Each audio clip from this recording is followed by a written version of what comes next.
Hi guys, so this is Deborah in Australia. So for today's video, I'm gonna answer the question from Miss Dax sa Sugbo.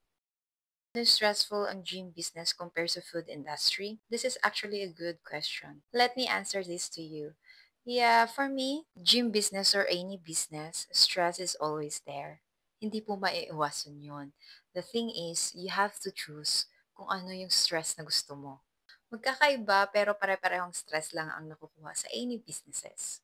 For example, stress sa profit, stress sa tao, stress sa business, or stress sa customers.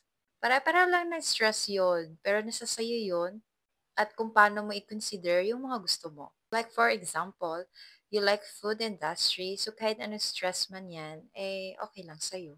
And for the gym business, I like gym because it's passion. I like exercising. So kahit stress man siya, kapag in-exercise ko siya, go lang. What I'm trying to say is, depende sa'yo yan. If you like what you do, if it's your passion, yung stress nandyan lang yan. But the business that you love is always there.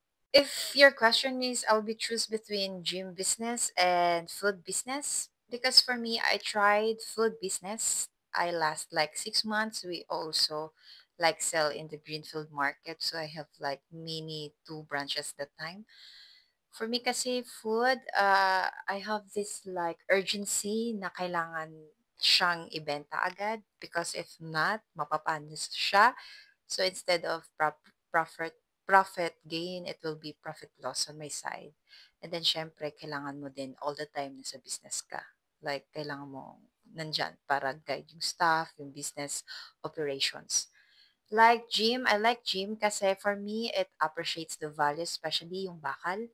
Yung bakal kasi hindi siya napapanis. So, walang urgency na may mapapanis or masisira or whatsoever.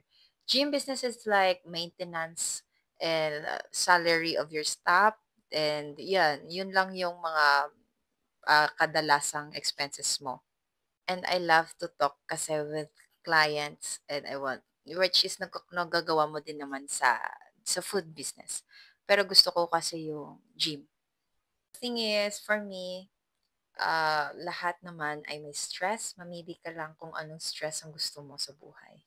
So for me, ang pinili ko ay gym, which is my passion. I love to work out. I love to deal with people, even though it's expensive from the start.